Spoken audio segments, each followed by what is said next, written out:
Hi, this is Ronald the Rules Lawyer. Welcome to part 2 of my coverage of that new ANIMIST class that Paizo is playtesting for its War of Immortals book that comes out in late 2024. In part 1, I did an overview of its features and the different apparitions that they can bring with them to power their abilities. Here we're going to do a combat, and this will be different from every other combat I've done so far. My previous ones had been scripted. I planned what would happen turn to turn in order to showcase as many abilities as possible. Here, in the spirit of a playtest, I'm going to let the rolls fall as they may. This was not the typical scenario because every member of this 4-person party is an ANIMIST who currently has a different primary apparition. After this playtest fight, I'm going to give some playtest feedback. These ANIMISTs are level 3, and they're about to go up against a severe fight in a dungeon.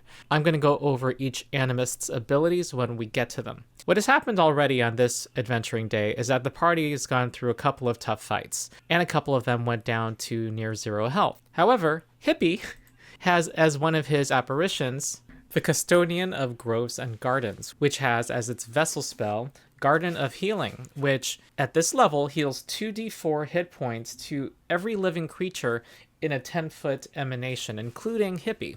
It does this every turn for up to 1 minute. So that healed 25 hit points to every character since the last combat. They returned to full health. Another thing he did is, because one of his apparitions is the Stalker of Darkened Boughs, that one's vessel spell let him wild shape into a tiny creature, let's say a house cat named Megan, that was able to sneak ahead and detect these undead that are in the room ahead. He reported back to the party. He then, because his subclass is Channeler, spent a single action with Apparition's Whirl. He then made the Custodian of Groves and Gardens his primary apparition again. They proceed forward with Gladius in the front. His primary apparition right now is the Witness of Ancient Battles, which when he casts its vessel spell, he can wield the martial weapon he is holding, the glaive, right now. So anticipating the battle, they all cast some preparatory spells. Gladius has Runic Weapon, formerly known as Magic Weapon, in his spell repertoire because of his battle apparition. So he's going to cast that on his glaive. Imposter has, not surprisingly, the Imposter in Hidden Places as his primary apparition right now. He's going to be able to do, as his vessel spell, Discomfiting Whispers to give misfortune to enemy creatures that are adjacent to him. He doesn't do that yet, though, because the way vessel spells work is when you spend one action on it, you have to spend an action every subsequent turn to sustain it. It gives him no benefit this turn, so he will wait for later to do that. The Imposter apparition gives the invisibility spell as part of his spell repertoire today. He only has one second rank spell slot today, so he's not going to cast that right now. Hippie has his healing apparition at the ready. He is a channeler, so he could spend an action to switch to his second apparition, which lets him wild shape. And because he's level 3, he can turn into a animal, such as a bear. So that's in his back pocket if that becomes necessary. Forge is an animist with the Steward of Stone and Fire as her primary apparition. That's the one whose vessel spell lets her do an area attack. That's the one called Earth's Bile. So she has that ready, and she's also a channeler. So she could switch to the Custodian of Groves and Gardens and heal if necessary. These two animists, meanwhile, are sages. They're the sage subclass, so they cannot change their primary apparition in the middle of this battle. I will note, however, that Gladius, as a sage, has apparition sense and knows for a fact that there is an undead creature in this spot. He can sense undead creatures with an imprecise sense, even if he normally can't see them. So with their one buff spell, he then pushes open the door with his foot, starting our combat. We have 2 zombie shamblers, which are level -1 creatures, so 10 XP each. A zombie owlbear, level 3 creature, 40 XP, and they are all led by this undead zombie lord, level 4, so 60 XP. So they all roll initiative, and because Gladius pushed open the door, he gets to be first, with pushing the door being his first action. Okay, so that's initiative. Again, this is a true playtest. I did not plan these rolls. Gladius gets to go first. So what he's going to do is he can become proficient with his glaive, a reach weapon, and gain reactive strike, aka attack of opportunity, with his vessel spell, which is a single action. So with his 2 remaining actions, he's going to walk right here, let these zombies come to him, and cast his vessel spell, Embodiment of Battle. So the glaive he's holding, he's now proficient with it. He also gets access to its critical specialization effect. If he does a critical hit, he gets to move the target 5 feet in a direction of his choice. However, this comes at the cost of having a -2 status penalty to his spell attacks and spell DCs. The zombie owlbear is next, and the first thing it does is do a horrifying screech. All of these zombies, by the way, are slowed 1. They only have 2 actions per turn. So this is its first action. 60-foot emanation. Each creature needs to do a DC 19 will save. By rule, I believe this affects the zombie lord also. The zombie shamblers are not affected because they're mindless. So they make their will saves. Hippie is quaking in his boots. He becomes frightened too. Imposter almost is unaffected by it. He is still frightened 1. Forge is unperturbed. She critically succeeds. Gladius fails by 1 and so becomes frightened 2. Frightened gives them a penalty on all of their checks and DCs, including AC. The zombie lord fails as well and becomes frightened 1, although he should be used to this screeching by now. The next thing the zombie owlbear does is, of course, run forward. However, it's a large creature and there's only a 5-foot gap. I'm going to have him treat that as difficult terrain going through. His speed is 25 feet 1, 3. I'm going to let him go right here. Next is the zombie lord, who actually has 3 actions. I was mistaken about it being slowed. He is going to get a good view at his foes. He's going to go right here and see where they are. And he's going to cast a big area attack. He is going to cast Sudden Blight. This accelerates a process of decay, doing negative damage, probably called void damage, with the remaster coming out this fall. Every living creature needs to do a fortitude save, and it affects this area. Here we go. Okay, only Forge succeeds. They're going to take 2d10 void damage. 7 on 2d10, so not too bad. So Forge takes half damage and the others take full damage. Hippie is next. He has the option of turning into a bear using 2 actions, Apparition's Whirl, then his Vessel spell, but he will not do that. One of the downsides of that spell is that he would have to spend an action every turn to sustain it while also walking around and attacking. He's going to do his current Vessel spell, which will heal creatures in a 10-foot emanation. He is not in range of Gladius right now, so he's going to walk here and then cast Garden of Healing. So 1 action, it's going to heal 2d4 hit points to everyone within this emanation. Actually, he's going to move right here instead so that he can include Forge. That's going to be 5 hit points to all 4 of them. He has 1 action left, so he is going to raise his shield to defend himself and stay back from the front lines. As a healer, he's kind of exposing himself as a target. He doesn't want to get knocked out. His frightened value goes down from 2 to 1 at the end of his turn.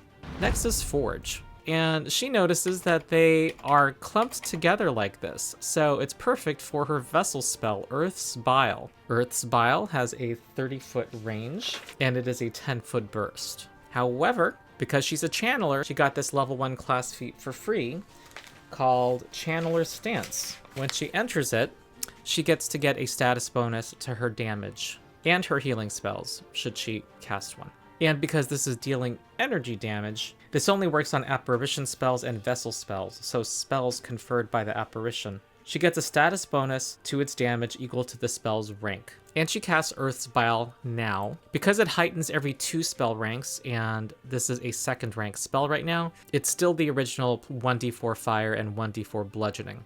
However, I'm going to say her Channeler Stance is going to add to the energy damage, the fire damage in this case. It's going to add 2, which is this one's spell rank.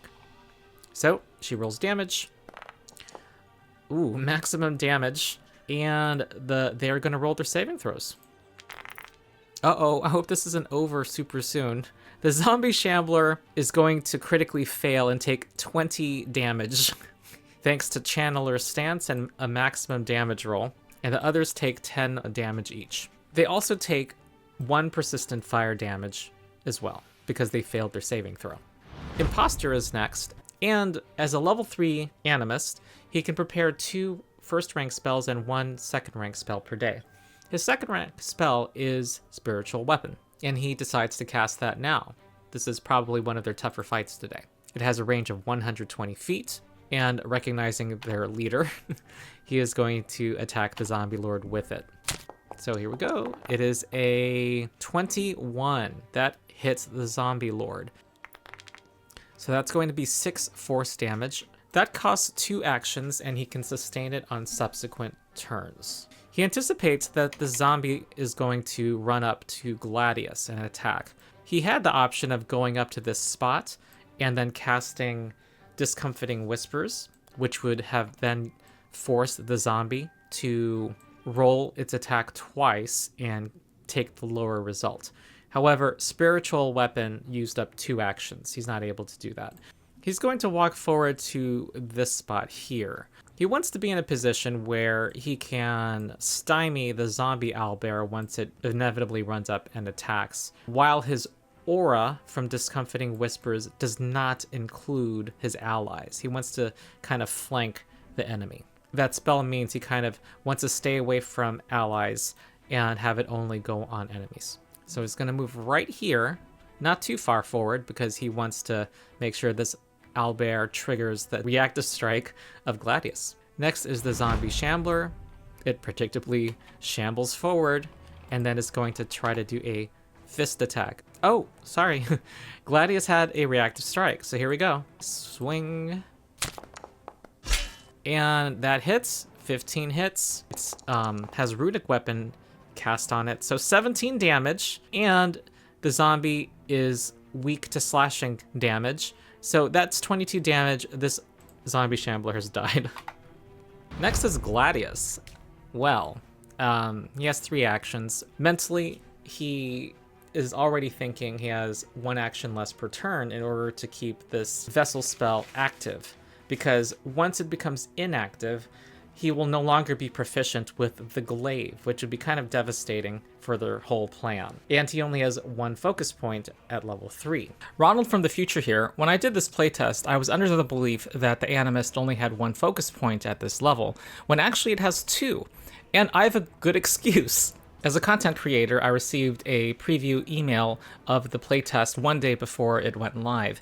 And in that PDF, and I'll show it on the screen, it told me that the ANIMIST had 1 focus point. In the final playtest, it has 2 focus points. 1 hour before it went live for everyone else, we received an updated PDF, but with no comment on what was changed. I had already thoroughly read through part of the PDF, and I did my best to compare the 2 versions, but I missed this change. I'm going to keep this video as is, however, and keep my commentary on it, because I still think it's informative for the playtest process and the discussions going on.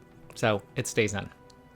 So what he's going to do is he is going to move here. He's going to hope the zombie owlbear does not have reach so that it will have to walk up to him. However, fortunately at level 2, he took the sustaining dance feat. He also is wearing full plate, by the way. He wanted to be the tank of this group. He has a 20-foot speed. With sustaining dance, he gets to leap or step and sustain a spell with that same action. So he's going to leap forward 10 feet. Fortunately, because he had that feat, he has 2 actions remaining to do other things. So he's now going to swing at the owlbear next. He is frightened 2, however, from the screech. And that is going to unfortunately miss by 2. Every -2 matters. Next, because he's a little vulnerable right now, he is going to cast the shield cantrip on himself. And we move on to the zombie owlbear. It's going to move forward. However, it is triggering the reactive strike from Gladius. Here's another swing. That is going to be a hit. It's going to do the following damage with Runic Weapon. That's 13 damage to the zombie owlbear, and it has weakness 10 to slashing damage. So that is going to hurt a lot. 23 slashing damage. It is definitely pissed, and it's going to now try to strike Gladius with a talon. And that misses by 1, thanks to the shield spell. That was its last action. Remember, it has only 2 actions, and it takes that persistent fire damage. Next is the Zombie Lord. Well, this zombie lord's spell list is modified. I decided to do so. Seeing how formidable his foes are, he's going to cast Darkness, which is a 3-action spell. He and his zombie owlbear both have dark vision, while the enemies don't. The darkness will be placed right here. Next is Hippie. He knows his allies are near full health. However, he's going to keep his Garden of Healing spell up because he doesn't want to lose it for the rest of the fight. He is going to move forward through the darkness, which he treats as difficult terrain, then cast Garden of Healing, and this will heal them 5 hit points. He would move out of the darkness and maybe try to threaten the foes more, but his Garden of Healing is only a 10-foot emanation, and he would have to spend an action to come back in and then maintain it. So what he's going to do is just enter his Channeler stance, which will give him a bonus of +2 when he uses it in the future. Next is Forge. She still has her Earth's Bile spell in effect. First thing she does is attack with it. So she will do that now. Cast Earth's Bile. And she knows what squares they're in, and they both fail their saving throws. So she does the following damage. 2 fire, 2 bludgeoning, but we're going to add 2 to the fire due to her Channeler stance. So that's 6 damage to the owlbear and 6 to the zombie lord. She also has the sustaining dance feat. So she's going to leap 10 feet forward as part of this, sustaining the spell. The next thing she does is she's going to cast Ignition, which is an attack roll spell and is not affected by her casting of Earth's Bile, which was not an attack trait spell. She's going to try to aim at the owlbear because it does not benefit from cover. However, her main problem is that she has to target it because she cannot see it. So she needs to roll an 11 or higher on this d20 roll. And she fails. Next is Imposter. Imposter has Spiritual Weapon in effect and is yet to cast his Vessel spell. Notably, he has Apparition Sense. Because he is the Sage subclass, he can detect undead creatures within 30 feet. Although he, along with the other characters, knows exactly where they are because the Darkness spell just got cast. This is useful to know for the future. So what he's going to do is going to move forward. This is as far as he can, 10 feet, because this dark area has difficult terrain. He doesn't know if the zombie owlbear has reactive strike. So what he's going to do is first sustain Spiritual Weapon against the zombie lord. However, it's an attack spell, and so he will need to succeed on this flat check. And this does succeed. Here's an attack roll. It's going to be, a 27 will hit. It's going to do 11 damage to the zombie lord. The next thing he does is he's going to cast his Vessel spell now. I think this is an oversight, but none of the Vessel spells have Concentrate or Manipulate traits. Assuming that is a mistake, he is going to cast it back here so as not to provoke a reaction from the zombie owlbear. Discomfiting Whispers creates a 5-foot aura in which all creatures that start their turn within the aura must roll twice on their first attack roll that round and take the lower result. The darkness spell seemed to be glitching, so I reloaded the application. So he's going to move through this darkness, and so treat it as difficult terrain, and go right there. And so the aura will affect all these creatures, including Forge. Next is Gladius, who as a sage also can sense these creatures, including after they move or try to sneak away. Then he's going to do Sustaining Dance right here, and sustain his Vessel spell. And he's gonna, with his last action, strike at the zombie owlbear. He will try to swing at the owlbear. He has to make this targeting check, and that will fail.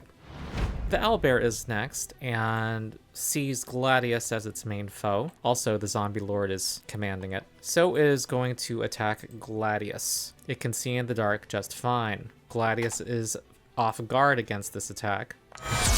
And this is a critical hit, thanks to the -2 penalty to AC. Critical damage is going to be 22 piercing damage from the talon. That is going to hurt. And with its next action is going to grab. And we're going to use the remaster rule. It's going to make a athletics check against Gladius's fortitude DC. And 22 will succeed. So Gladius is now grabbed. Its turn ends. It's still on fire. Well, the zombie lord is next, and he is going to cast 3-action harm. However, Gladius has a chance to do a reactive strike right now, but has to target it. It does possibly hit, but it's a whiff. The Zombie Lord proceeds with its first rank harm. Uh-oh, Megan. Megan, you're getting feisty. And they all need to do fortitude saves against this negative or void damage. Uh-oh, Gladius, our person who's wounded, critically failed. Let's see the damage. Okay, 3 void damage, not too bad. Okay, so this is all applied. And the Zombie Lord and Zombie Owlbear both benefit from this amount. The Zombie Lord burns, the fire goes out. Hippie has a choice here. He would like to cast one of his divine prepared spells, Heal, the 3-action version, which would heal all living creatures and harm all of the enemies. Area effects don't care about darkness. There's no targeting roll needed. However, it would mean that he would no longer be able to cast Garden of Healing every turn, so he decides not to do that. So he's going to move forward to this spot right here. It will take him 2 actions to get here because of the darkness. And he's going to cast Garden of Healing as his 3rd action. 6 healing. However, we add 2 to it because he entered Channeler stance. So he and Gladius each heal 8 hit points. He's also moving here because he hopes to use a 15-foot cone cantrip next turn, and he's guessing that they have not moved from where they were. Next is Forge. First, he's going to move right here, and then Sustaining Dance leap over here, and then target these 2 creatures with Earth's Bile. Uh-oh. The Zombie Owlbear critically failed, and this is going to be the damage. 5 damage with the Channeler's stance bonus. So the Zombie Owlbear will take 10 damage, while the Zombie Lord will take 2 damage total for succeeding on the saving throw. Forge then moves out. She wants to get out of this darkness area. She's gonna proceed down here. You know what though? Some of you who are watching probably caught this. And this is part of why I script my combats usually. I make mistakes. The Zombie Owlbear's critical hit was affected by being next to Imposter. It had to roll twice and take the lower result. So let's retroactively roll the Zombie Owlbear's attack against Gladius. It missed. So it didn't hit Gladius at all. Okay, I don't want to walk back much more than that.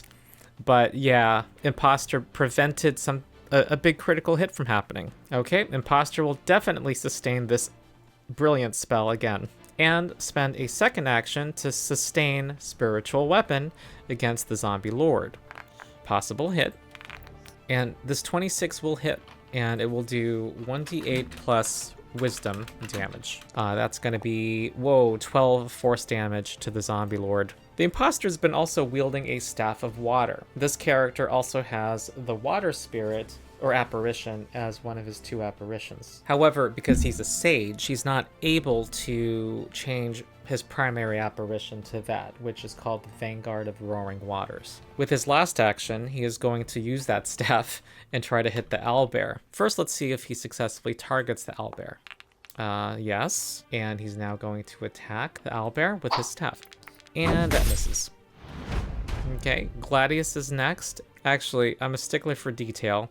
So I'm going to have that owlbear retroactively use a 2nd action not to try to grab Gladius, which it would have done if it had succeeded on its Talon Strike. It would have made a 2nd attack, this time with its beak. And that would have missed. Okay, back to Gladius's turn. Well, he has a choice now. First, he wants to definitely sustain his Vessel spell this turn. He's in the perfect spot, though. He doesn't need to move. So what he's going to do is Sustaining Dance backward and move here. He still can't see the owlbear, though, because that's in the darkness. He still maintains his flanking with Imposter, so he sustains the spell. And he also knows that he's still threatening the Zombie Lord, which he can sense. Then he's going to swing his glaive. He has to target it. This might hit, and here comes the swing. And this is a critical hit. So it's also a deadly weapon. So this is going to be pretty devastating, and it will trigger its weakness. Okay, that's 25. After weakness, that's 35 damage. It's down to 2 hit points, folks. And Gladius is going to try to finish it off. Another targeting check. and it's not gonna target. Next is the zombie owlbear, who is going to go after Gladius. And I'm remembering this time that Imposter imposed misfortune on his attack. So it's now going to attack Gladius, who is off guard to it. And that turned a 29 into a 15. A 29 would have been a second critical hit, folks. So this imposter's ability is paying dividends. So instead of something devastating, nothing happens. The zombie lord, seeing how strong Gladius's glaive is, will try to cast Ray of Enfeeblement on Gladius. However, he's going to step backward right here, so that Gladius does not see this attack coming. Gladius will be flat-footed to this Ray of Enfeeblement. Okay, here comes the attack roll. Uh-oh. That is a critical hit, thanks to Gladius being off guard. Every +1 matters, folks. And because it's a critical success, he treats his degree of success on his fortitude save as 1 degree worse. So here comes his saving throw. Okay, he succeeds, but he fails, so he becomes enfeebled 2 for 1 minute. Next is Hippie. There actually isn't anyone who is badly hurt on his side. So he is going to simply cast a cantrip. He's going to move right here, and he's going to cast his divine cantrip, haunting him, hoping that a spell that calls for a saving throw, even if the zombie were to succeed, might still take some damage from it. And if creatures in the darkness are not sneaking, then creatures who don't see them still know where they are. They don't become undetected. That requires the sneak action. So Hippie knows where they are. So he's going to cast Haunting Him. Oh, ooh, nice animation. Okay, they succeed. So the damage that comes is going to be divided by half. So that's 2 damage to both of them, and that's enough to take down the zombie owlbear. So Hippie does not sustain Garden of Healing. Next is Forge, who could do Earth's Bile, but it only does 2d4 damage. However, it's only a single action, so she could do Earth's Bile and cast another spell. So she's going to do exactly that. Sorry, I just realized something. Forge would only have walked this far because there was no light source illuminating the room. So she would have treated this also as a difficult terrain. So this is where she starts. What she does is she's going to Sustaining Dance and leap right here, and then sustain Earth's Bile right now. So here comes another burst of bile. The zombie lord succeeds, takes 8 base damage, but that's cut in half. Forge has 2 actions left and is going to cast Ignition as a cantrip. Attack, and that's going to be a miss. Next is Imposter, who definitely wants to end his turn adjacent to the zombie lord, if possible. So he's going to move here with 2 actions and then maintain Discomfiting Whispers. Here is Gladius. He is going to move here to flank the zombie lord and swing with his glaive. That misses. Okay, the zombie lord's next. He's going to do a 3-action harm, I suppose a Hail Mary. No matter where he goes, Gladius is going to threaten him with another reactive strike. So that's right, Megan. 8 maximum damage to them, and he's going to heal himself. And they all roll... Ooh, 2 of them critically fail. So they take damage. That was a successful harm spell. And Hippie is now regretting dropping Garden of Healing.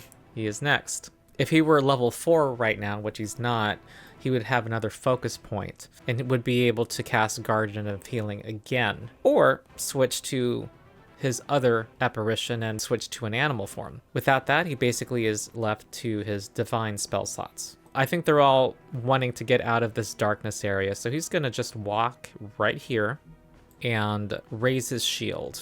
So Forge is next, and she could do Earth's Bile again. However, that is going to affect her allies as well. It's a 10-foot burst. She can't avoid hurting one of them. However, as divine prepared spellcasters, most of them have prepared the heal spell. And so she's going to cast her first rank heal spell now. 3 actions.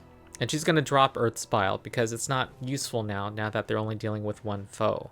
And they want to close in around it. So 3-action heal, and the zombie lord makes a saving throw and succeeds. All of the living creatures are going to take 5 healing, and the Zombie Lord succeeded and takes half. 2 vitality damage. However, he does have a weakness to vitality damage, so that's going to be 7 damage to the Zombie Lord.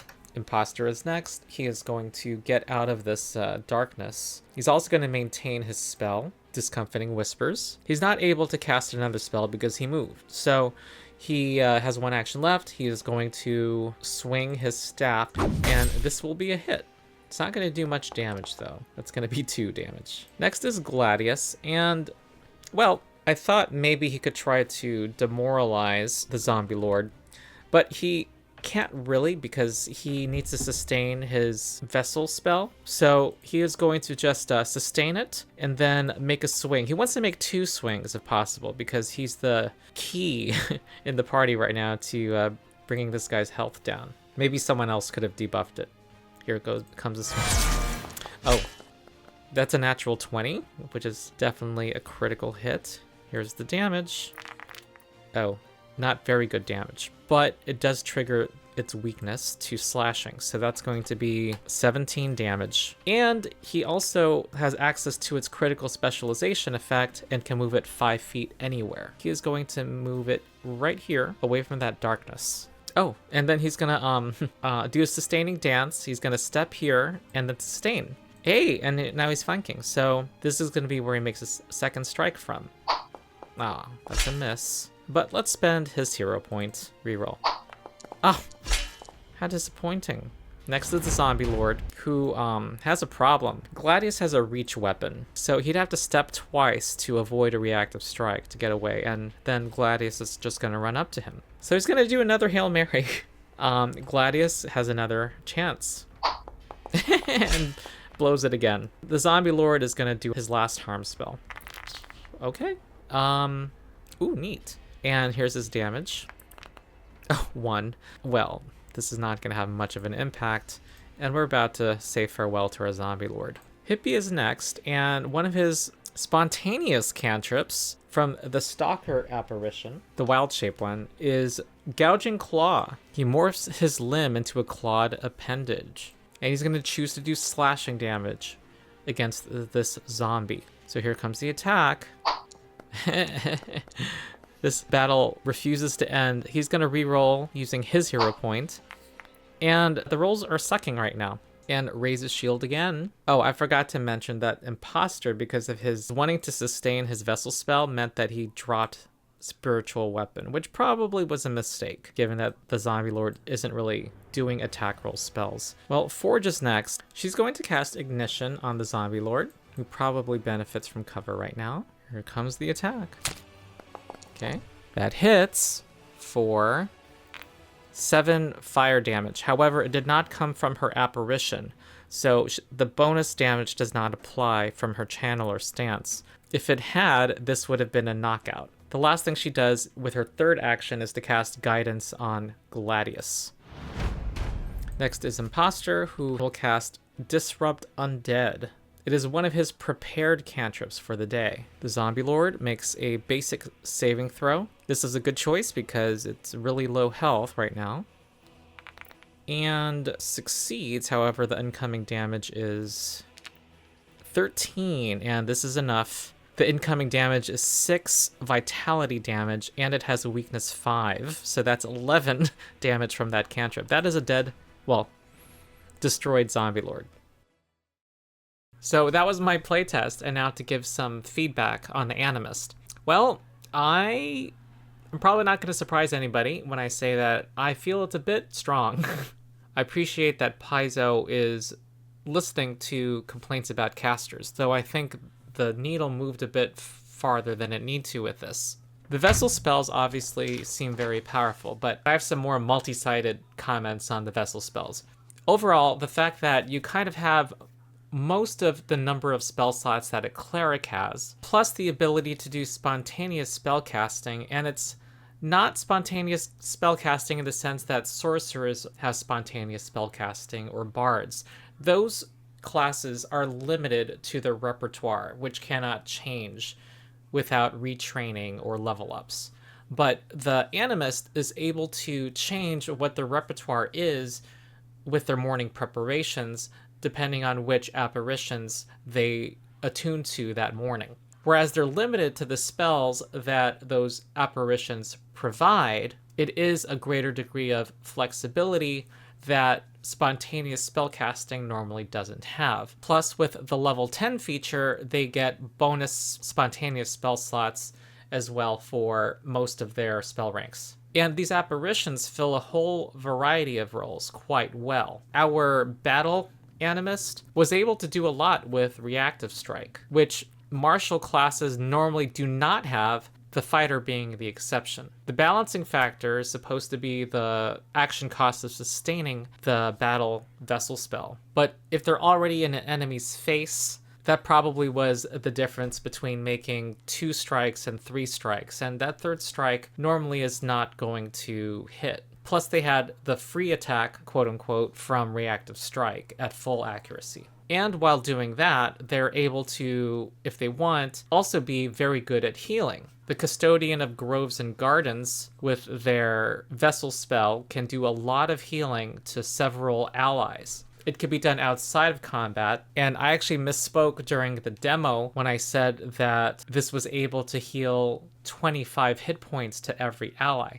Because the party was level 3, it actually healed on average 50 hit points to every ally every 10 minutes. This is much more than any other comparable ability at this level, more than what a dedicated medic can do, more than what Goodberry or Lay on Hands can do. And I compared it in my first video to the notorious Healing Spirit spell from D&D, which got eroded. In battle, in this playtest, it's a small amount of healing, but we also didn't see a whole lot of damage coming from the enemies, so I don't know if it was a good test for that. Its main benefit that I see is its ability to bring allies up from unconsciousness. And like the 5e Twilight Domain Cleric's Channel Divinity ability, their aura of temporary hit points, it acts as a cushion of hit points, bonus hit points to the whole party for that battle. The Discomfiting Whispers prevented 2 critical hits in this fight, which you could say was good luck, but if you think about it, most critical hits happen on the margins of the d20, and to impose misfortune, having them roll 2 times and take the lower result, does mean that a significant number of critical hits will not land. And because critical hits are so impactful in Pathfinder 2E, it's a crit negator. I compare it to the Ill Omen spell in the first video, which requires a saving throw by the target and also costs 2 actions and a spell slot. I'm not sure what the metric is for a vessel spell, which I'll get to a little later. I've talked about the strength and the versatility. The channeler is able to switch from being a battle fighter to a healer with a single action. They can start combat with access, the possibility to pivot into either. So that's quite strong. Also, they are unique, I believe. There might be an exception I'm not thinking about right now, in having access to more than one focus spell at level 1, especially if they're a channeler. And also, the Animist is unique in that, okay, they have access to 6 different focus spells depending on what they decide to prepare that morning, given that some of the spells, like the healing one and the wild shape one, which can be used for reconnaissance, for example, are useful outside of combat. They can have an outside of combat focus spell and an inside of combat focus spell. So lots of versatility. And this gets to my last point too. It may be too complex because in addition to choosing your prepared spells every morning, you have 6 potential additional spell lists to be added to your prepared spell list, in addition to the 2 focus spells that you'll have for that day. For my notes preparing for the playtest battle, it took a lot of time to prepare each individual caster's prepared spells and also the conglomeration of their spontaneous repertoire spells for their 2 apparitions. And this is at level 3. And each animist is able to have different spells in their repertoire every day.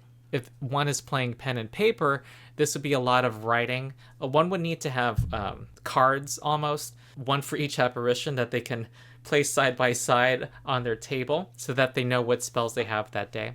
And also, depending on your apparitions, which ones you have that day, that could very well make you decide to prepare different prepared spells that day because of what's in your repertoire. So more work that morning. When you get to level 4, you get to have 3 apparitions, and that means that at every spell rank, you're going to have 2 prepared slots and 1 spontaneous slot, but you're going to have 3 spells from your apparitions for each spell rank. So that's going to mean between rank 1 and rank 2, you're going to have 4 prepared spells that might change day to day, and 6 spells from your apparitions.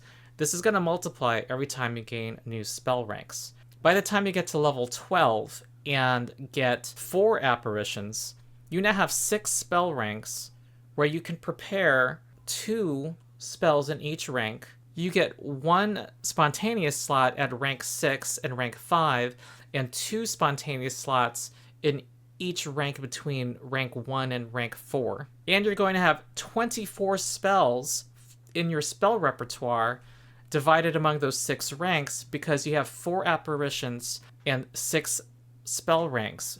Each apparition gives a spell per rank. This is kind of I dare say ridiculous amount of spells for spontaneous casting, when kind of the normal limitation of spontaneous, and these are all signature spells, when the normal limitation to spontaneous casting is the relatively small number of spells you have access to. And we add on top of all of this that we probably are going to get more apparitions for the final version. So that's going to be more apparitions and their lists of spells that you'll need to review in the morning. We might have a situation where there are 10 apparitions and every morning you're going to be choosing 4 of them. Another possible issue of this versatility is that arguably you are less defined. There's less identity for the Animist. Whereas the Witch patrons are very flavorful. There's one called the Resentment, and I forget the names of the other ones. That is your patron.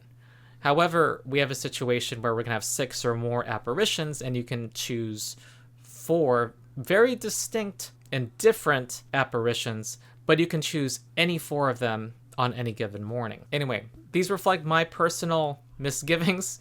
Other people are, of course, if you disagree with me, say so in the comments. I'm just one person with a big channel, but I don't pretend to speak absolute truths. I did have a limited playtest, which also was limited by the fact that there were no other classes involved. It's only a single battle, of course. But having gone through preparing this relatively low-level battle and seeing how complex it was to prepare, I think that experience is important to consider. Okay, that was a big one. Next is the 2 subclasses. Channeler seems much more powerful than Sage. Channeler is the one that's able to switch between different apparitions as their primary apparition with a single action. And that means having access to all of their vessel spells. And when they get to level 12, they'll have 4 vessel spells at their command.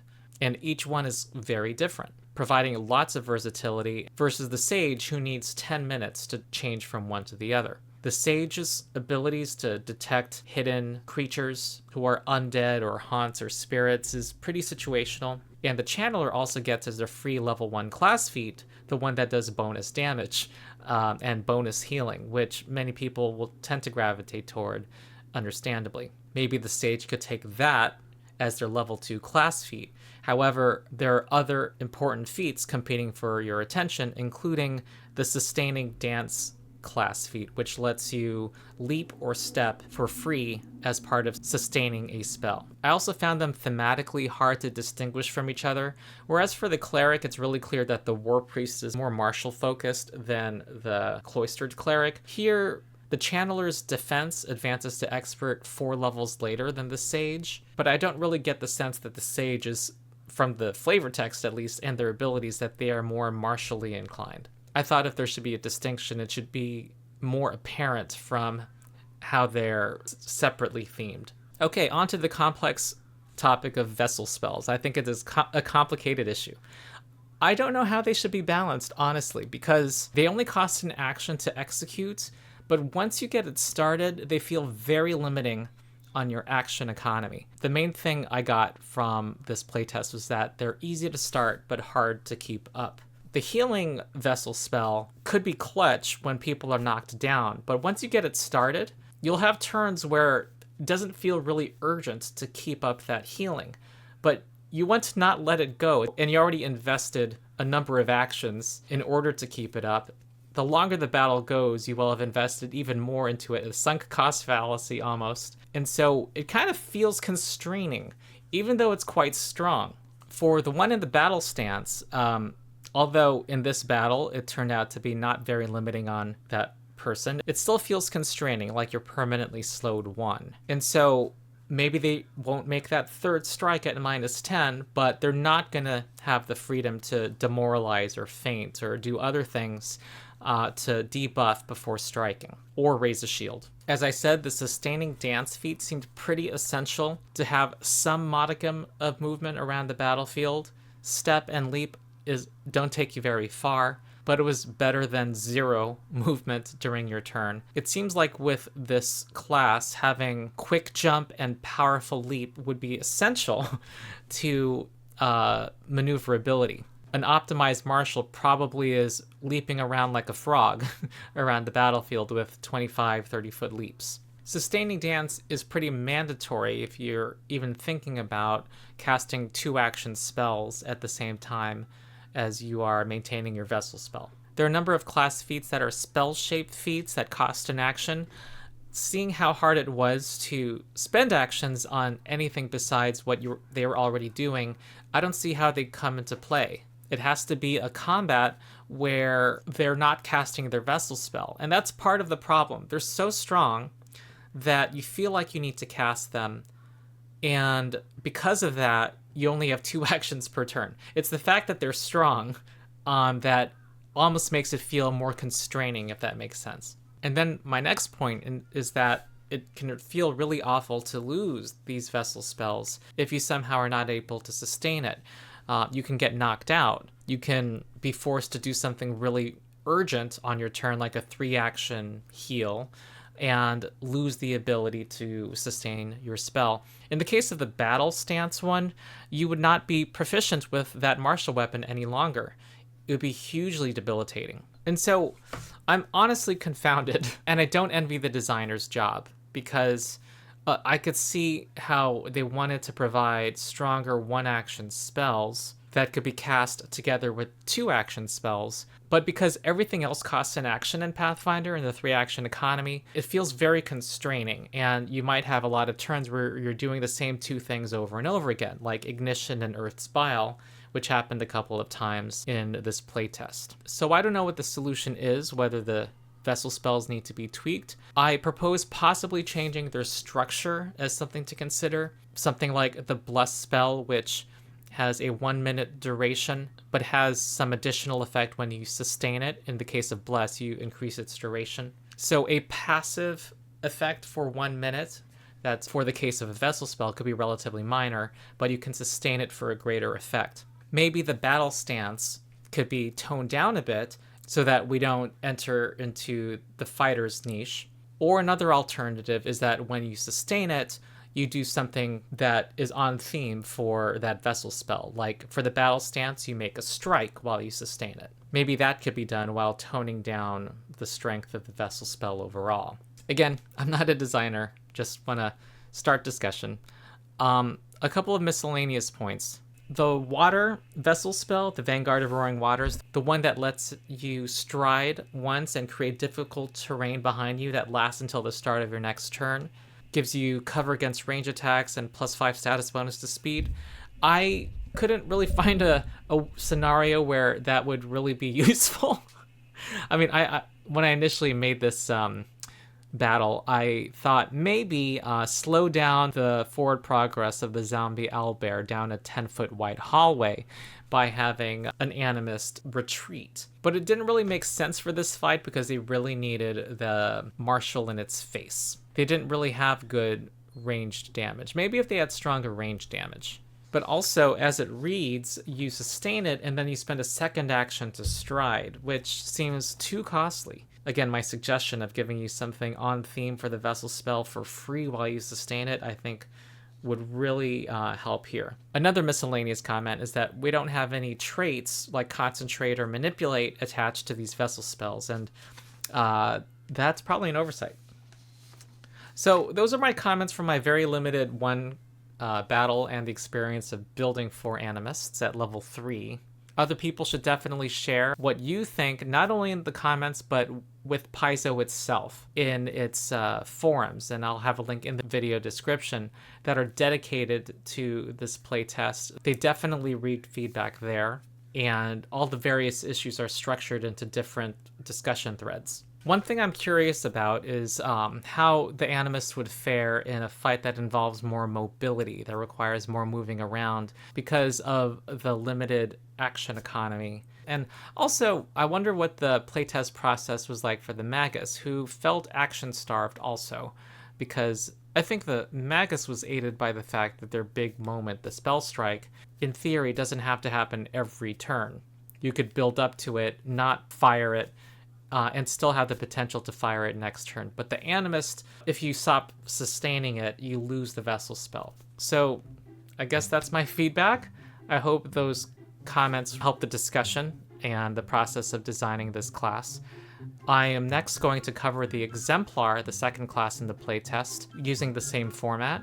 If you're interested in that, and if you appreciate this video, like and also subscribe and ring the bell to get a notification. And also, in addition to joining my Discord, where we have a growing community, now almost 4,000 strong, support my Patreon, where you can access the long format video where members of my Discord and I read through all of the playtest for the 2 classes. That's more of a thorough read-through with initial reactions. So that's it. I hope you enjoyed the video, and I've been Ronald, the Rules Lawyer, and I'll see you next time.